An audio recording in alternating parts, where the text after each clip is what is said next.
Alors, Paolo Amaldi, si vous voulez bien, on va commencer avec vous. Je vais peut-être d'ailleurs m'asseoir. Je viens d'évoquer la vision d'un modèle de ville dit européen, dont les discussions d'hier ont montré qu'il fallait peut-être y regarder de plus près avant d'admettre sa domination dans nos façons de penser, mais surtout de fabriquer la ville. Est-ce que vous partagez cette mise à distance, cette relative défiance par rapport à ce modèle, ou est-ce qu'on peut parler d'une certaine pérennité historique jusqu'au XXIe siècle, dans des formes qui ont peut-être été appelées à se transformer, mais qui finalement renforcent ce modèle? Ça sera ma première question. C'est une question relativement difficile, comment dire, complexe en tout cas, à différents niveaux, je dirais.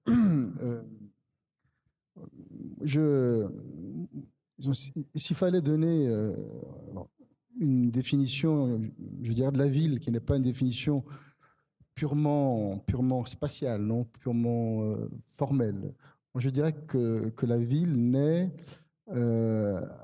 à un moment où des sociétés qui étaient nomades deviennent sédentaires, et que cette modification du mode de vie, finalement, amène, je dirais, à une accumulation de biens, pour dire d'énergie en quelque sorte. Et la ville, telle que je la vois finalement, c'est l'expression de cette accumulation, un peu une sorte de part maudite, d'accumulation de biens matériels, d'énergie que dégage une société, de surplus en quelque sorte, qui permet de construire une ville. Donc pourquoi? Parce que la ville finalement, et en ça je pense qu'il y a une continuité effectivement depuis le haut Moyen-Âge jusqu'à aujourd'hui, dans le sens où la ville, me semble-t-il, est un lieu d'identification collective, où la charge symbolique est extrêmement forte, puissante. On le voit ici, hein, cet ensemble des gratte-ciel, bien que ce soit, comment dire, des habitations, eh bien, c'est pensé, construit comme une pièce urbaine, c'est-à-dire comme un élément générateur ensuite d'une urbanité, producteur d'une urbanité qui ensuite, comment dire, irradie en quelque sorte dans l'ensemble du quartier. Donc, je dirais que donc, quand je vois cette place, je pense justement à ce déploiement d'énergie formidable, à la fois intellectuelle, d'un architecte, concours d'architecture enfin, que tout le monde, que les architectes connaissent bien, pour cette place, avec des grands protagonistes, jury, un architecte qui veut faire valoir ses idées, une idée très, je dirais, romaine finalement de la place, un style affirmé, à la fois monumental et rationaliste. Enfin, il y a une surcharge à la fois dans ce lieu ici, hein, dans lequel nous sommes réunis aujourd'hui, à la fois symbolique, d'énergie, de pensée et de matière déplacée. Pour construire tout ça, il faut de l'énergie. On parle aujourd'hui d'écologie, mais je veux dire, il faut bien s'imaginer que pour construire tout cela, il faut de l'énergie, une dépense d'énergie qui est un surplus, comme je l'appelle, le surplus que les sociétés, je dirais, développées occidentales, comme aussi orientales d'ailleurs, hein, ont accumulé. Donc il faut ce surplus pour pouvoir construire des villes. Ça, c'est, disons, un peu mon approche. Et ce surplus est investi symboliquement dans des totems. Ça, on peut dire que c'est ce lieu, quelque part, quelque chose de totémique, hein, et donc de puissant, et donc de lieu de reconnaissance collective. Est-ce que, à partir de cette accumulation d'énergie, on pourrait aussi parler d'accumulation de capital, hein, je ne veux pas vous tirer sur ce terrain, est-ce qu'à partir de cette accumulation d'énergie, on est toujours capable, aujourd'hui, ça rejoint un peu ce que je vous demandais tout à l'heure, de concentrer en des points que l'on décide, hein, que l'on décide de maîtriser, ou bien est-ce que cette énergie, pour partie, nous échappe et effectivement nourrit tout ce qu'on a appelé alors les centralités secondaires ou bien des pôles guidés par les logiques marchandes. Il y a bien toujours cette énergie, enfin, je crois qu'on en est à peu près tous d'accord. En revanche, est-ce qu'on est toujours capable de la concentrer là où on veut? Ben, je pense pas. Ça, c'est, je pense, le grand enjeu d'aujourd'hui, c'est-à-dire que effectivement, il y a des, comment dire, il y a des leviers politiques, économiques tellement forts aujourd'hui que finalement, ces grands conteneurs ou pardon, conteneurs sociaux que sont par exemple les musées, hein, qu'on construit à tour de bras, les grandes infrastructures, etc. Finalement, ne font pas pour autant des villes, hein, parce que l'équipement en soi ne fait pas ville pour autant. Et souvent, les équipements aujourd'hui sont des équipements qui sont construits avec des fonds privés et qui sont avant tout des objets parfois même fermés un peu sur eux-mêmes, sur leur propre logique, sur leur propre spatialité. Et c'est vrai que cette énergie formidable aujourd'hui, elle est au service d'une dispersion véritablement territoriale qui fait que cette dispersion finalement rend difficile aussi une identification collective ou un vécu, je dirais, du territoire. Alors, en prolongation de cette première réflexion, est-ce que vous connaissez un certain nombre d'expériences européennes? Est-ce que l'action publique poursuit, de ce point de vue, dans différentes villes ou dans différents pays, les mêmes objectifs? Est-ce qu'elle est cohérente par rapport à ça? Et comment vous percevez, par exemple, celle qui est produite, par exemple, dans cette agglomération, si vous la connaissez, ou dans celle de Genève? On peut prendre d'autres exemples. Parce que une des clés, c'est aussi, par rapport à cette déperdition peut-être d'énergie, comment les acteurs, par exemple, les acteurs publics et politiques se positionnent d'une façon plus ou moins, on peut dire interventionniste, même si le mot est un peu fort, ou au contraire d'une manière assez libérale, encourageant cette dispersion, etc. Comment vous percevez ces typologies d'action publique, j'allais dire?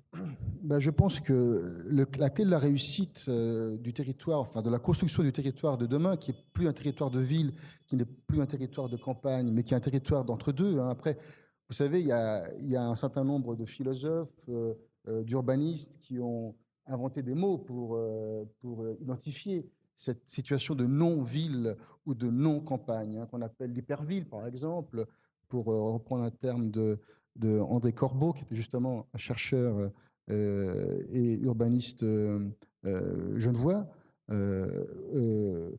Et donc, en fait, on est face à un territoire qui est un palimpseste, on pourrait dire, c'est-à-dire composé de différentes couches, qui sont des couches historiques, mais qui en même temps, en se superposant les unes aux autres, finissent par rendre la lecture, c'est vrai, assez difficile. Moi, je pense que contre cette dispersion, il y a quand même certains leviers, qui sont des leviers programmatiques qui peuvent être assez intéressants. Et c'est ce que je constate en Suisse, où, comment dire, la politique et la culture du concours d'architecture est extrêmement répandue. Et je constate que ce qui se fait beaucoup en Suisse aujourd'hui, ce sont des nouvelles centralités, parce qu'il faut accepter l'idée qu'il n'y a plus un centre, mais qu'il y a différentes centralités, des nouvelles centralités polyfonctionnelles, multifonctionnelles, et qui mélangent donc différents types de populations, différents types, modes de vie aussi. Je pense que la seule façon de sortir de ces grands conteneurs, je dirais, monofonctionnels, gigantesques, surdimensionnés, qui ponctuent comme ça le territoire comme des équipements sans relation véritablement avec le sol, non, qui les porte. Je pense que l'une des façons de sortir de cette impasse, de ces ovnis catapultés en quelque sorte sur le territoire, c'est justement de travailler en amont le programme et le mélange surtout des activités, qui est extrêmement important. Parlons un petit peu maintenant du rôle des habitants, hein, qui sont des acteurs majeurs dans ces processus. Dans l'éditorial justement de ce numéro de Face, il y a une phrase que je vais lire parce qu'elle m'a interpellé. Vous parlez d'une pratique individuelle qui fait émerger des centralités comme lieu de congestion et d'intensité momentanée. Ça c'est beau, mais vous expliquerez. Sorte de paysage actif produit par les habitants que l'on ne peut représenter avec des cartes, mais que l'on peut raconter ou scénariser. Alors, petite explication de texte. Que voulez-vous dire? Il reste du potentiel encore, à mon sens, mais je pense que dans les discussions que nous aurons ensuite avec M. David, on pourra en parler. On y vient. Je pense qu'il reste du potentiel, un potentiel énorme dans les friches urbaines ou dans toutes les interstices urbains non pensés, non dessinés, qui sont des non-lieux, on pourrait dire aujourd'hui, et qui en fait, on se rend compte que dans les villes, mais ça peut être Genève, Paris, Tokyo, en fait, sont des lieux qui sont investis à des moments particuliers, soit de la semaine, soit de la journée, hein, par certaines franges de la population, et qui en fait un lieu. Parce que le fait qu'on s'y installe, qu'on y séjourne, qu'on y développe des activités, transforme ce non-lieu en lieu. Ça, c'est le propre de notre capacité en tant qu'être humain de nous approprier une surface. Non et d'y développer une activité. Donc, et je crois que cette façon finalement assez éphémère, non, et passagère d'occuper les lieux devrait davantage être prise en considération par les architectes, par les concepteurs que nous sommes, pour imaginer des supports à ces non-lieux qui ne soient pas véritablement de la construction dure, puissante, mais qui soient des supports légers d'aménagement urbain qui permettent effectivement de vivre la ville, parce que je pense que l'un des grands échecs de la haute modernité, à mon sens, c'est de ne pas avoir réussi finalement à construire de l'espace public. Cet exemple-ci est un exemple, est une rareté, hein, mais c'est vrai que l'un des grands échecs, à mon sens, de la modernité, c'est de ne pas avoir véritablement réussi à penser l'espace collectif, l'espace public.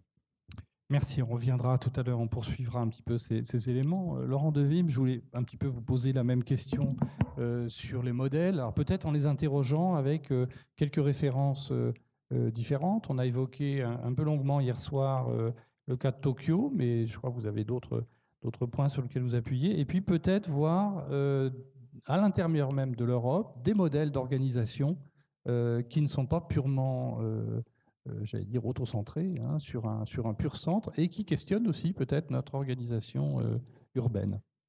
Oui, je pense qu'on pourrait même commencer, puisque la question était celle de l'hypothèse de la ville européenne, avec cette petite fiction, parce que je pense que c'en est une, qui est de se dire qu'avec à la tête de l'Europe Jean-Claude Juncker, donc on l'a tous appris ce matin, on pourrait s'attendre à un discours, si la ville européenne existe, qui soit en rapport avec le projet d'une ville européenne. Je doute qu'un tel discours puisse nous parvenir, comme on a bien vu dans les récentes élections présidentielles, à quel point finalement la question spatiale était globalement peu traitée, non sujet, hormis de venir par des biais très détournés. J'ai souvenir au milieu des années 2000 un début de controverse qui revenait sur l'enjeu des villes nouvelles. Est-ce qu'il faut refaire des villes nouvelles en France ? Je me souviens, c'était dans les suites d'un rapport Attali, qui lui préconisait de faire des villes nouvelles, ce qui avait d'ailleurs hérissé la plupart des architectes, disant mais rendez-vous compte, on va quand même pas refaire des erreurs urbanistiques, je mets des guillemets parce que je crois que c'est pas forcément comme ça qu'il faut voir les villes nouvelles, et on va quand même pas refaire ce qui a fortement marqué les années 60-70. Alors, d'une part, je me disais, c'est vrai qu'on pourrait s'attendre à ça. Est-ce qu'il y a un projet de ville européenne, et est-ce que M. Juncker va en proposer un ? On verra, nul n'est prophète. Pour revenir sur la question de cet horizon peut-être d'une ville européenne, ce qui est important effectivement, c'est de se dire qu'il n'est pas figé, il n'est pas unique, et que souvent quand on le mobilise, c'est par rapport à d'autres grands modèles. Alors vous avez parlé de Tokyo hier, on peut évidemment avoir en tête le modèle d'urbanisation très particulier qui est celui de la ville américaine du XXe siècle, mais même au sein de l'Europe, on voit bien que la manière dont se sont constituées des villes comme Naples ou Dublin, pour prendre des cas assez différents, certes renvoie à l'idée d'une sédimentation de l'histoire qui fait qu'on a des centres sédimentés qui sont un atout touristique évident d'ailleurs aujourd'hui, hein, qui sont très fortement vus comme tels, avec ce risque toutefois d'avoir pour le coup des centres sédimentés, figés, et des références qu'on a peine à voir dans leur dynamique. On connaît des cas assez nombreux de villes, notamment dans des contextes nord-américains, mais pas seulement, qui importent une idée de la ville européenne avec certains de ses attributs, quitte à ce que, dans ce qu'on appelle aujourd'hui la charte du nouvel urbanisme, on voit des ersatz de villes européennes qui nous feraient beaucoup sourire, ou par rapport auxquels on se dit, mais est-ce qu'il ne faut pas concevoir autrement des références, et non pas tant comme des modèles figés, comme celui que Pierre vous évoquiez.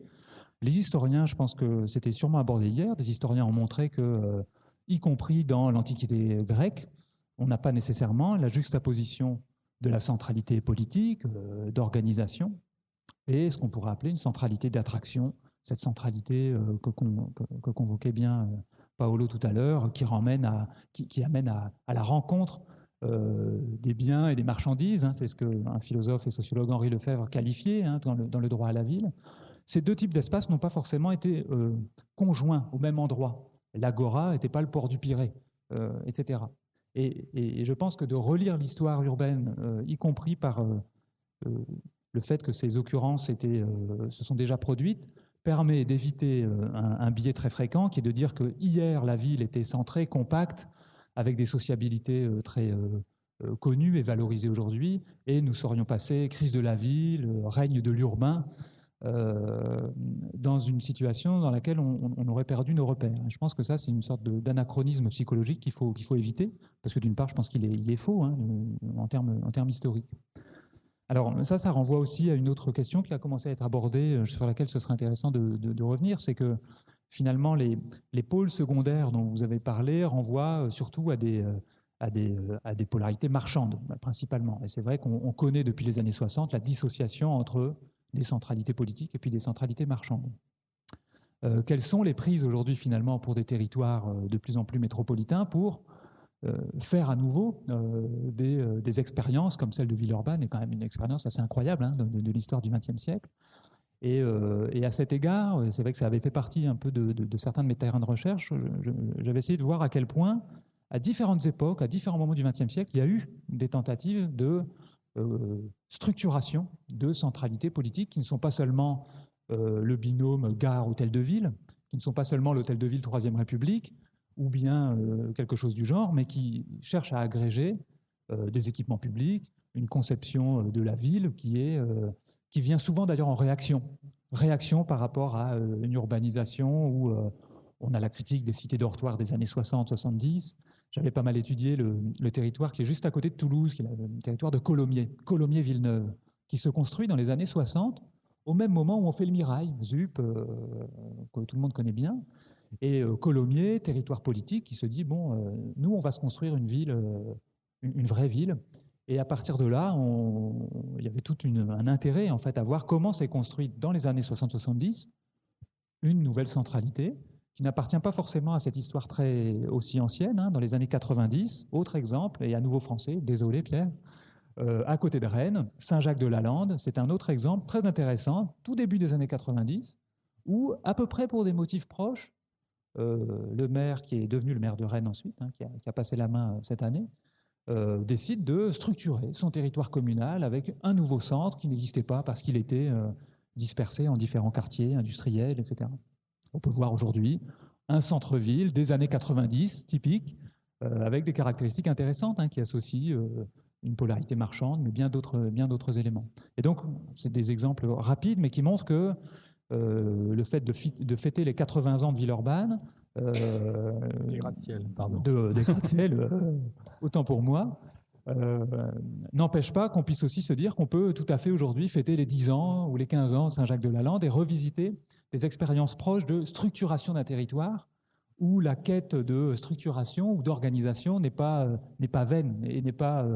Il y a bien un fil entre ces expériences, bien que, si j'ai bien compris, elles ne se déroulent pas du tout dans la même période. Ici, c'est les années 30, Colomiers, c'est plutôt 60. Il y a Saint-Herblain aussi, à côté de Nantes, c'est un peu cette période-là aussi. Il y a une espèce de fil continu. Est-ce que vous avez pu en tirer, dans le cadre de vos recherches, des conclusions convergentes sur les dynamiques à l'œuvre? Ici, on est dans l'expression finalement de l'autonomie, l'expression du socialisme municipal, désirant son autonomie par rapport à Lyon. Peut-être qu'effectivement, Colomiers ou Saint-Herblain évoquent ça. Est-ce qu'il y a d'autres constantes ou des convergences entre ces expériences ? Vous faites bien de rementionner le socialisme municipal sur le territoire de Colomiers. On voit tout à fait encore les traces ou une traînée de socialisme municipal, même si le contexte n'est plus celui qui a prévalu à la création du quartier des gratte-ciel, etc. Mais c'est vrai qu'on voit quand même un profil politique, et puis des attendus par rapport à l'urbanisme très forts. Alors c'est vrai qu'aujourd'hui, on est beaucoup plus en retrait par rapport à ça globalement. Et on voit que les contenus des centralités vont plus passer par les mêmes équipements, les mêmes éléments. On table sur du ludique, on table sur des équipements en tablant beaucoup sur l'implication du privé, du secteur privé. Il n'empêche que, y compris à Saint-Herblain que vous mentionniez, qui est une ville de 50 000 habitants, un peu plus, à côté de Nantes, on n'est pas sur la même échelle du 144 000 habitants ici. On a un projet qui permet d'articuler différents quartiers qui sont par ailleurs l'exemple même de la ville sectorisée. C'est David Mangin qui emploie cette expression pour qualifier l'urbanisation du XXe siècle. Et c'est vrai que les défis sont forts parce que globalement, toutes les tendances de dissociation entre les flux et les formes, les tendances de développement de l'automobile, l'héritage de la conception moderne de l'espace ont fortement écartelé les choses. Donc, je dirais qu'on a des équivalences, des profils politiques qu'on pourrait comparer sûrement. Et ensuite, dans les formes, l'idée de tabler sur l'espace public, je pense qu'on y reviendra aussi tout à l'heure, c'est qu'on peut faire la ville à partir de l'espace public. Quelle représentation se fait-on d'un espace plein, qui est certes parfois dessiné comme un décor, je pense qu'ici c'était le cas, mais pas seulement, c'est-à-dire que c'est un lieu dans lequel on peut faire des choses. L'espace public permet de faire des activités, il n'est pas vide et il n'est pas sécurisé ou vidéosurveillé pour éviter tout débordement. Même question qu'à Paolo Amaldi tout à l'heure. Dans des pays voisins, l'Allemagne, l'Italie, on a effectivement vu apparaître des modèles moins radioconcentriques. Alors en Allemagne, je suis incapable de le prononcer en allemand, mais on parle de l'entre-ville. Et en italien, c'est plus facile pour moi, la città diffusa. Voilà, merci. Zwischenstadt. Voilà. Ce sont des modèles qui, politiquement, sont assez portés, qui ne sont pas contradictoires manifestement avec des expressions démocratiques et qui pourtant ne ressemblent pas tout à fait à ce qu'on décrit ici. Alors, quels sont ou plutôt leurs points forts, leurs logiques et peut-être leurs faiblesses de ce point de vue? En tout cas, ces deux cas-là sont très intéressants, peut-être parmi les plus connus en Europe en tout cas, et invitent, et c'est souvent des urbanistes, architectes qui ont peut-être les premiers levé le regard là-dessus, avec des photographes souvent, Bernardo Secchi, Riccardo, bon, son nom m'échappe, peu importe, mais des anthropologues également qui ont invité justement à éviter le travers que j'évoquais tout à l'heure, de la crise de la ville et de l'impossibilité de lire ce qui s'est déployé, tout contre, dans le dos des planificateurs, bien souvent, on pourrait le dire aussi comme ça. Et de ce point de vue, c'est de se dire que la majeure partie des sociétés urbanisées sont maintenant excentrées, vivent en rapport à ces différents centres, mais ne peuvent pas être saisies sous la seule lumière d'un habitat qui serait périphérique ou de type 2e, 3e ou 4e couronne. Moi, je suis frappé en France de voir qu'on reste très centré pour le coup pour dire qu'on habite en 2e ou en 3e couronne. Quand on voit par exemple l'urbanisation qui s'est déployée entre Angers, Rennes, Nantes, on a quelque chose qui n'est pas si loin finalement de la città diffusa dont vous parliez tout à l'heure et qui amène à se dire que la ville contemporaine, elle est peut-être dans alors dans tel ou tel triangle, où je pourrais bien sûr mettre Saint-Nazaire également dans cet ensemble, qui amène à penser autrement la métropole, à un paysage qui est un paysage qui va se lire et se dessiner sur des grandes distances. C'est tout l'enjeu des programmes d'architecture de la grande échelle qu'on a vu se développer depuis quelques années. Et donc là, je crois qu'effectivement, on a un gros problème de regard, c'est vrai, qui peut être porté par des chercheurs pour essayer de dire que se passe-t-il ici, de lire ces espaces. C'est aussi une question politique, on le voit bien. C'est quels sont les référentiels finalement, quelles sont les images de territoire que les politiques peuvent avoir pour essayer de comprendre ce qui se joue dans l'entre-ville, les pratiques de mobilité notamment. Donc, il n'y a pas qu'un seul modèle, ça on l'avait compris aisément. Il y en a effectivement plusieurs qui présentent un certain nombre d'avantages, peut-être des symptômes, et les autorités politiques ou l'action publique se ventilent sur aussi toute une série d'attitudes, encouragent, cherchent à limiter. Toute la politique française, dont on pourrait discuter, mais c'est peut-être pas le lieu ici, le traitement de la question de l'étalement urbain pose un tas de questions. D'abord, non seulement on n'y parvient pas, mais en plus, ça s'accompagne d'un discours un peu stigmatisant vis-à-vis des habitants des périphéries. Mais culturellement, on n'a pas forcément ce type d'approche ailleurs. Alors, je voulais revenir vers vous, Paolo. Peut-être vous auriez une réaction par rapport à ce qui était dit, et peut-être aussi sur cet aspect. Je sais qu'en Suisse, par exemple, on travaille beaucoup. Enfin, il y a une fixation, par exemple, sur la consommation des hectares agricoles qui est absolument incroyable. Il faut que vous nous racontiez cet aspect pour qu'on puisse le partager avec le public. C'est assez étonnant. Oui. D'ailleurs, à propos de la Suisse, Jean-Jacques Rousseau, à un certain moment je crois que c'est de ses confessions, dit la Suisse, parce que vous savez qu'il a vécu, il était genevois, Rousseau, avant d'être français, et il disait de la Suisse que c'était en fait un paysage urbanisé. Et je trouve que cette définition est extrêmement intéressante, parce que c'est ce qui différencie essentiellement d'ailleurs le territoire suisse de celui français, c'est que le territoire français est extrêmement vaste. Hein. Quand vous regardez, c'est un pays très vaste, plus vaste encore que l'Allemagne d'aujourd'hui, avec moins d'habitants. Donc il y a quand même ce risque de l'étalement, hein, parce que c'est un véritable risque, l'étalement urbain, qui n'existe pas en Suisse, où finalement, quand vous avez enlevé les zones inhabitées, inhabitables, les montagnes, la topographie étant extrêmement contraignante, au fait, il vous reste comme zone exploitable pour l'établissement humain, au fait, des périmètres qui sont relativement restreints. Et je pense que les autorités suisses ont intégré dans leur logiciel mental, et même les politiciens, que ce territoire, déjà qu'on peut préserver, il faut préserver, des franges et des friches absolument naturelles. Donc il y a des parcs naturels protégés comme en France, naturellement, en Suisse. Mais je dirais que c'est plutôt les grandes montagnes qui sont protégées. Mais ça, de toute façon, on ne peut pas y construire dessus. Mais surtout, lorsqu'on construit, et si vous prenez l'arc lémanique, hein, le fameux arc lémanique qui va de Genève à Lausanne, c'est un continuum construit aujourd'hui, désormais, même ça fait 10-20 ans que c'est un continuum construit. On se rend compte qu'il y a quand même un certain nombre de villages comme ça qui ponctuent ce continuum et que les différents concours d'architecture, les différentes municipalités, etc., ont essayé de construire des centralités, je répète, à petite échelle, hein, emboîtées un peu les unes dans les autres, parce que l'idée, c'est de construire des lieux de référence tout en construisant la campagne. Et construire la campagne, ça veut dire construire à une échelle qui est compatible avec celle du paysage. Et ce n'est pas forcément des objets qu'on mettra dessus, ce n'est pas forcément de l'habitat individuel, qui je sais qu'est une grande exigence ou qui a un besoin, je dirais presque collectif identitaire des Français, qui ne l'est pas paradoxalement chez les Suisses.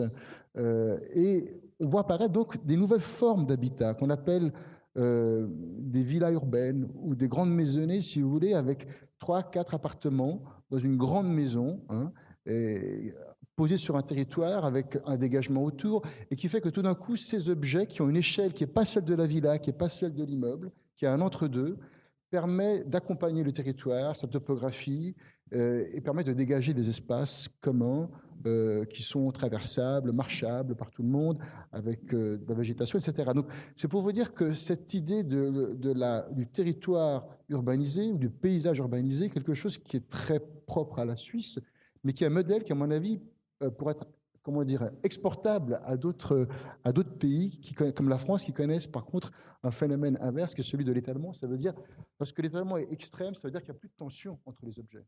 Et donc, il n'y a plus d'espace. Alors, on essaie un petit peu de traiter de ces comparaisons, vous avez compris, on ne va pas forcément les multiplier, mais il y aurait d'autres exemples. On pourrait parler des villes nouvelles anglaises, etc. Il y a un autre dogme, si vous me permettez d'être un petit peu iconoclaste, en dehors de la lutte contre l'étalement urbain, il y a faire la ville à partir des espaces publics. Ça, c'est vraiment quelque chose qu'on retrouve dans les discours politiques, des urbanistes, etc. Comment l'un et l'autre vous vous situez par rapport à ça? Est-ce que effectivement c'est la clé? Est-ce que c'est quelque chose qui est, de votre point de vue, inscrit dans un certain type d'organisation urbaine, ou est-ce que ça reste tout simplement peut-être un concept, une vue de l'esprit? Je vous provoque un peu. Laurent, peut-être?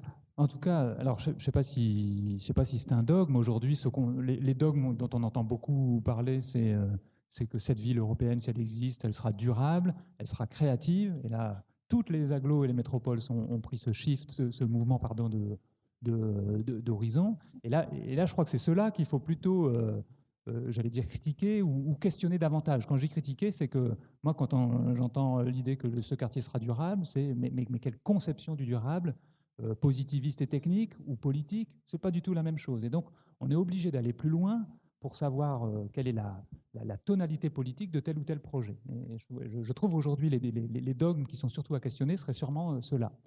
Rien n'empêche de mettre la question de l'espace public aussi dedans.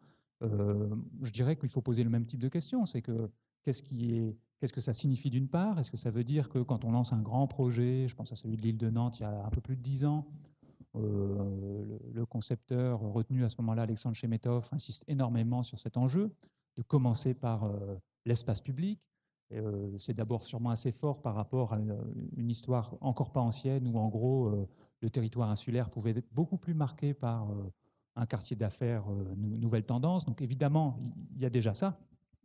Ensuite, c'est l'espace public. Pourquoi faire, comme vous le dites? C'est-à-dire que est-ce que c'est un espace public de déambulation, de monstration? Est-ce que c'est pour permettre justement une plus forte articulation entre des résidents, puisqu'on fait de la mixité urbaine, c'est clair, et d'autres types d'activités? Est-ce qu'on veut faire venir des gens pour voir la ville? Et puis surtout, est-ce qu'on envisage l'espace public comme, j'allais dire, la scène d'apparition de chacun aux yeux de tous? Et ça, cet enjeu-là de prendre conscience qu'on appartient à un même ensemble, ça me semble être un enjeu qui est à la fois d'une sorte de visibilité paysagère, mais aussi citadine. Et c'est ce que disait Chemetov à Nantes d'ailleurs, en disant quand on est sur l'île de Nantes, il faut qu'on prenne conscience que certes on est au centre de Nantes, entre guillemets, mais que depuis ici, on saisit un bout du périphérique, on voit la cité radieuse de Rezé, on voit certains attributs, et puis d'une certaine manière, le fleuve évidemment, à la limite la tour à plomb de Couëron, enfin voilà, quelque chose où on prend conscience du tout qu'est cette petite société urbaine locale, qui est la société urbaine nantaise en l'occurrence, et qui vient finalement contrer, si on pousse un peu cette expérience, qui vient contrer cette idée qu'on puisse dire, et on le voit encore à peu près très régulièrement, qu'habitant Saint-Herblain, une ville de bientôt 60 000 habitants, on habiterait à la campagne, qu'on s'oppose à tout projet d'urbanisation complémentaire, et qu'il y a tout un travail à faire pour dire que Saint-Herblain, Joué les Tours, je prends un autre exemple que j'avais étudié aussi, ne sont pas des villes à la campagne coupées de l'urbain. Merci. Paolo, peut-être sur cette question des espaces publics. Pendant que j'écoutais Laurent, je pensais au cartographe italien Romain Nolli, qui a fait un plan de Rome extrêmement connu, dans lequel, au fait, donc c'était un cartographe du XVIe siècle, dans lequel il dessine en blanc non seulement les espaces publics extérieurs, mais aussi les espaces couverts intérieurs, dont l'espace du Panthéon qui est dessiné avec la même facture que la place attenante. Et pour moi, peut-être que la solution à ces questions d'espace public, cette question peut trouver une ébauche de réponse dans cette approche de l'espace. C'est-à-dire que moi, je pense que dessiner l'espace public, oui, mais on ne peut pas penser, ou les architectes ne peuvent pas être amenés à penser à un espace public en arrêtant leur trait de crayon sur le pourtour d'une façade. C'est impossible. Et leur demander cet exercice. Oui, bien sûr. Oui. On va peut-être lui laisser finir sa phrase. C'est la prochaine étape. Et je pense que, en tant qu'architecte qui dessine aussi l'espace public, je pense que l'important, c'est toujours d'avoir cette vision de la continuité entre les espaces intérieurs et les espaces extérieurs. Donc, et les espaces, ici, l'espace des pas perdus de ce magnifique bâtiment sont en relation avec la place attenante. Et l'un va avec l'autre. L'un a été dessiné avec l'autre. Et je pense que la question de l'espace public, ce n'est pas simplement la question de l'espace ouvert, à ciel ouvert, c'est la question de l'articulation entre les différents types d'espaces publics, intérieurs et extérieurs. Merci beaucoup tous les deux. J'allais effectivement, c'était ma prochaine phrase, vous proposer d'intervenir dans ce débat. Je pense que vous avez eu déjà une mise de fond intéressante. Donc, monsieur, je vous en prie, on vous apporte un micro.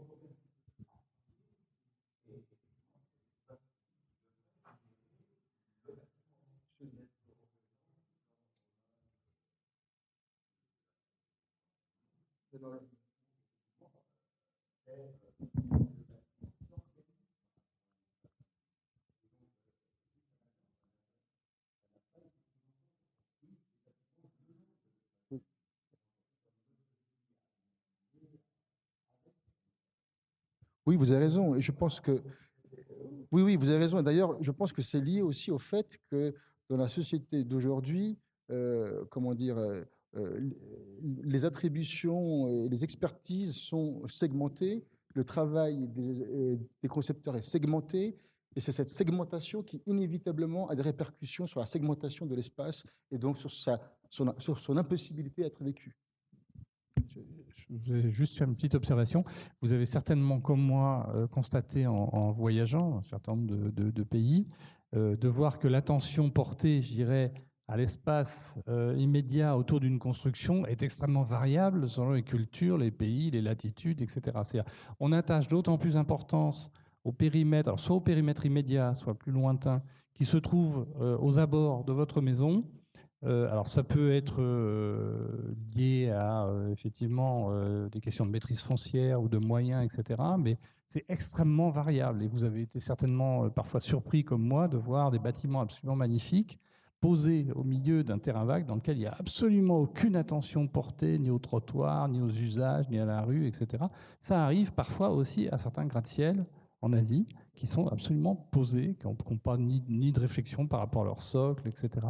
Et ça traduit, je pense, je ne sais pas comment vous, l'un et l'autre, vous ressentez cet aspect, ça traduit effectivement une préoccupation du public privé, du dedans-dehors, très différente de celle qu'on évoque ici. Donc peut-être s'il y a une caractéristique, alors je risque une hypothèse que je vous soumets, il y a peut-être une caractéristique de la ville européenne, c'est qu'effectivement, on se préoccupe de cet aspect-là. Hein, effectivement, alors peut-être qu'on s'en préoccupe pas suffisamment ou mal, mais qu'on a ce lien, on a plus spontanément ce lien. Oui, en tout cas, moi, je crois peut-être d'un avis différent. Non, moi, en tout cas, je crois que le prolonger sur l'enjeu des seuils et de ces articulations, on peut aussi s'inspirer de certains autres cas. Moi, je pense à ceux que j'ai pu effectivement vivre, même pas mal l'an dernier, sur la manière dont s'articule du public et du privé dans de nombreux quartiers à Montréal, par exemple. Et de ce point de vue-là, on peut trouver justement beaucoup de mérite, sans aller chercher du côté du modèle, il faut toujours se méfier du modèle, mais d'articulation entre des espaces privatifs et puis des intérieurs, les ruelles, avec des appropriations variées, mais bon, évidemment qui tablent sur une autre culture de l'implication citoyenne, d'une participation plus active, plus modeste aussi parfois que celle qu'on peut attendre dans des exercices participatifs français, par exemple. Et en même temps, on voit justement que dans ces cas-là, c'est cette question du seuil ou bien des compétences de gestion de ces seuils qui sont décisifs. Juste un petit exemple que j'ai en tête qui est parfois effectivement totalement contradictoire par rapport à l'intention initiale. L'îlot ouvert, dont on a pas mal parlé à un moment donné, qui était défendu par quelqu'un comme Christian de Porzampar, avec de bons arguments, de l'intérêt. Si vous ne maîtrisez pas derrière tout ce qui relève de la gestion de cet ensemble de l'îlot ouvert, j'en connais plusieurs à Nantes, qu'il a pu faire d'ailleurs, c'est des copropriétés qui se ferment, c'est de l'espace public qui est tout à fait en retrait, en opposition de l'îlot, qui est tout sauf ouvert, qui devient l'incarnation d'un îlot fermé. Et tout ça pour des questions effectivement de gestion derrière ou d'articulation de compétences. Tout n'est pas, et loin de là, dans le geste qui va tirer un trait en disant voilà la limite, je crois. Alors, vous avez la parole. Et un micro. Mais allez-y, poursuivez, s'il n'y a pas trop. Peut-être madame? Non? Allez-y.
Alors vous avez tout à fait raison, je ne vais pas vous répondre, simplement effectivement il faut considérer les flux au sens large, peut-être au sens que Olivier Mongin, philosophe de l'urbain, bien connu, a traité dans un ouvrage qui s'appelle La ville des flux, justement, qui n'est pas ici, mais voilà, on connaît son travail, en s'attachant peut-être pas exclusivement aux questions de transport, ni automobile seulement. C'est-à-dire qu'il y a effectivement toute une série de flux, de mouvements. Alors, je ne sais pas si nos deux invités ont travaillé sur ces questions, qui sont caractéristiques de la société développée, hyper développée, hein, ou hyper moderne du XXIe siècle, mais qui sont les flux financiers, les flux de marchandises, je dirais des flux plus immatériels, hein, qui sont vraiment extrêmement caractéristiques de notre période. Mais vous avez raison, on ne considérons pas que les stocks ou les espaces, mais aussi tout ce qui circule. Alors je ne sais pas si quelqu'un a une idée ou une réaction dans la salle, ou peut-être Laurent a l'air motivé. Parce que, évidemment, voilà. Non, mais je souscris complètement à cette remarque. L'urbanisme naît d'ailleurs de l'enjeu d'articuler les formes et les flux. Hein. Cerda, cet urbaniste espagnol qu'on peut considérer comme l'un des fondateurs d'une science de l'urbanisation, je mets des guillemets encore, c'est ce qu'il nous dit. Et pour le coup, le XXe siècle, très marqué par, on va dire, la révolution automobile, a permis la dissociation des deux. Jusqu'à ce moment-là, c'était toujours intéressant d'habiter au plus près des lieux de déplacement, du potentiel de déplacement d'une ligne collective. On a vu le développement de tout un réseau viaire qui pouvait tout à fait s'émanciper de ça. D'ailleurs, la plus grande preuve, c'est qu'il a fallu inventer des murs anti-bruit, des dodanes, etc. C'est-à-dire qu'il a fallu réinventer des obstacles pour ralentir la vitesse. Mais donc, un des enjeux des temps qui viennent, c'est comment réarticuler forme et flux. Donc, c'est pour vraiment aller dans votre sens. Hein. Il ne faut pas être des spécialistes des stocks ou seulement des bâtiments. Ça ne peut pas s'imaginer sans les flux dans la perspective que vous indiquiez. C'est évidemment pas seulement justement le flux individuel, c'est le collectif.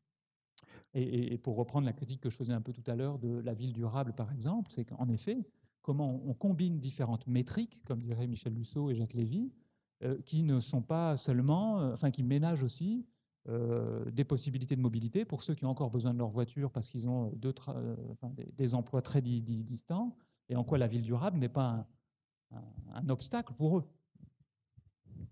Paolo Amaldi, vous êtes d'accord ? Oui, je suis d'accord que les flux ont conditionné fortement le destin des villes d'aujourd'hui. Il suffit de prendre Haussmann à Paris. Le travail de Haussmann est un travail de fluidification de la ville de Paris à travers un concept qu'il applique, le concept du réseau. C'est-à-dire que finalement, il pose sur la chair de la ville historique de Paris, hein, des réseaux de viaires coordonnés entre eux qui permettent de se déplacer. Après, il y a des raisons politiques. C'était aussi pour éviter les barricades dont parle Victor Hugo dans Les Misérables. Enfin, mais fluidifier, ça veut dire enlever toute forme de tampon, de bouchon aussi. Donc, ça veut dire aussi, et il n'y a pas que les flux d'ailleurs en surface, il y a les flux en sous-face. Parce qu'il n'y a pas seulement Haussmann, il y a aussi Belgrand. Enfin, il y a des ingénieurs qui vont faire passer les égouts de Paris, les fameux égouts de Paris, qui étaient surdimensionnés à l'époque et qui aujourd'hui sont juste dimensionnés. Donc, il y a quand même eu, comment dire, une anticipation de l'évolution de la ville, parce que tout ça est venu avant le tout à l'égout. Hein. Il faut bien se dire que les égouts de Paris ont été construits avant le tout à l'égout. Et que ces égouts ont pu supporter comment dire, le tout à l'égout qui est arrivé plus tard. Donc c'est pour dire que effectivement la ville moderne, la métropole moderne est pensée essentiellement en termes de flux et je dirais de bâtiments cristallins, monumentaux, qui sont ensuite placés dans l'axe de ces grandes artères, qui sont des artères commerciales, traversées par, à l'époque des carrosses, aujourd'hui par des voitures. Mais donc je pense vraiment que la ville moderne est une ville de flux, pensée pour le mouvement, effectivement.